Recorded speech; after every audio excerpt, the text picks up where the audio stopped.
Hi friends, ഇന്നലെ നടന്ന മഞ്ചേരി സമ്മേളനത്തിൽ ശ്രീ പി അൻവർ നയം വ്യക്തമാക്കി. തമിഴ്നാട്ടിലെ DMK-യുമായി ചേർന്ന് പ്രവർത്തിക്കാൻ തീരുമാനിച്ചു. ചുരുക്കി പറഞ്ഞാൽ മല പോലെ വന്നത് എലി പോലെ പോയി എന്നർത്ഥം.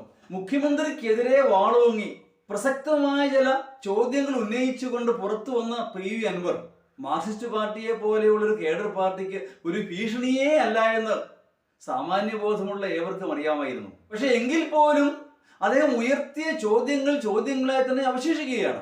എങ്കിൽ പോലും ബദൽ രേഖയുമായി വന്ന MV രാഘവനെ പോലെയോ അല്ലെങ്കിൽ പുറത്താക്കപ്പെട്ട ഗൗരി അമ്മയെ പോലെയോ പാർട്ടിക്ക് ഒരു ഭീഷണിയാകാൻ പി അൻവറിന് കഴിയില്ല എന്ന് ഏവർക്കും അറിയാമായിരുന്നു.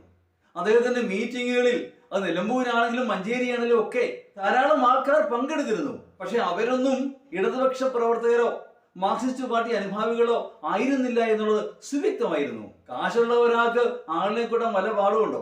അതിലുപരി ശത്രുവിന്റെ ശത്രു മിത്രം. അങ്ങനെ വരുമ്പോൾ മുസ്ലിം ലീഗുകാരും കോൺഗ്രസ്സുകാരും ഒക്കെ ആ പരിപാടിയുമായി ആത്മാർത്ഥമായി സഹകരിക്കും. അങ്ങനെയാണ് ആയിരക്കണക്കിന് ആളുകൾ അദ്ദേഹത്തിന്റെ പരിപാടിയിൽ പങ്കെടുത്തത്. ഇത്രയും കോലാഹലം ഉണ്ടാക്കി അദ്ദേഹത്തിന് ഇങ്ങനൊരു നീക്കത്തിന്റെ അനിവാര്യത എന്താണ് എന്ന് എത്ര ആലോചിച്ചും പിടികിട്ടുന്നില്ല. കാരണം ഒരു തമിഴ് പാർട്ടിയിൽ ചേരാൻ രാഷ്ട്രീയ ബോധമുള്ള ഏതെങ്കിലും മലയാളി തയ്യാറാകുമോ? തമിഴ്നാടുമായി ചേർന്ന് കിടക്കുന്ന ചില മണ്ഡലങ്ങളിലെ തമിഴ് മക്കള് ഒരുപക്ഷെ വോട്ട് ചെയ്തേക്കാം, അല്ലെ കൂടെ കൂടിയേക്കാം, അതും കാശ് കൊടുത്താല്. അതല്ലാതെ രാഷ്ട്രീയ അവബോധമുള്ള ഒരു മലയാളിയും ഒരു തമിഴ് പാർട്ടിയുമായി കൂട്ടുകൂടാനോ പ്രവർത്തിക്കാനോ തയ്യാറാകുമെന്ന് ഞാൻ കരുതുന്നില്ല. അത് വെറും വിഡ്ഢിത്തമായി പോയി. അതാണ് ഞാൻ പറഞ്ഞത്, മല പോലെ വന്നത് എലി പോലെ പോയി എന്ന്. ഇതിൽ ഏറ്റവും വലിയ കോമഡി എന്ന് പറയുന്നത് DMK നേതൃത്വം അറിയിക്കുന്നു തങ്ങൾക്ക് ഇങ്ങനെ ഒരാളെ ചെടുക്കാൻ താല്പര്യമില്ല എന്ന്. DMK-യുടെ ഭാരവാഹി ഇളങ്കോവൻ പറഞ്ഞു, പാർട്ടി വിട്ട് പിരിഞ്ഞു പോരുന്ന മുന്നണിയിലെ ഘടകകക്ഷികളിൽ നിന്ന് ഞങ്ങൾ ആരെയും എടുക്കാറില്ല, ഞങ്ങളുടെ ശീലമല്ല എന്ന്.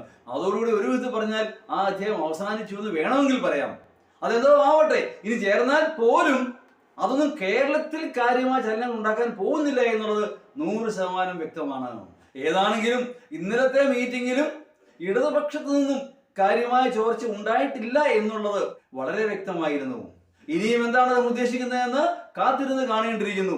അദ്ദേഹത്തിന്റെ ഭാവിയും ശ്രീ പി അൻവറിന്റെ കേരള DMK എന്തായി തീരുമെന്ന് കത്തിരുന്ന് കാണാം.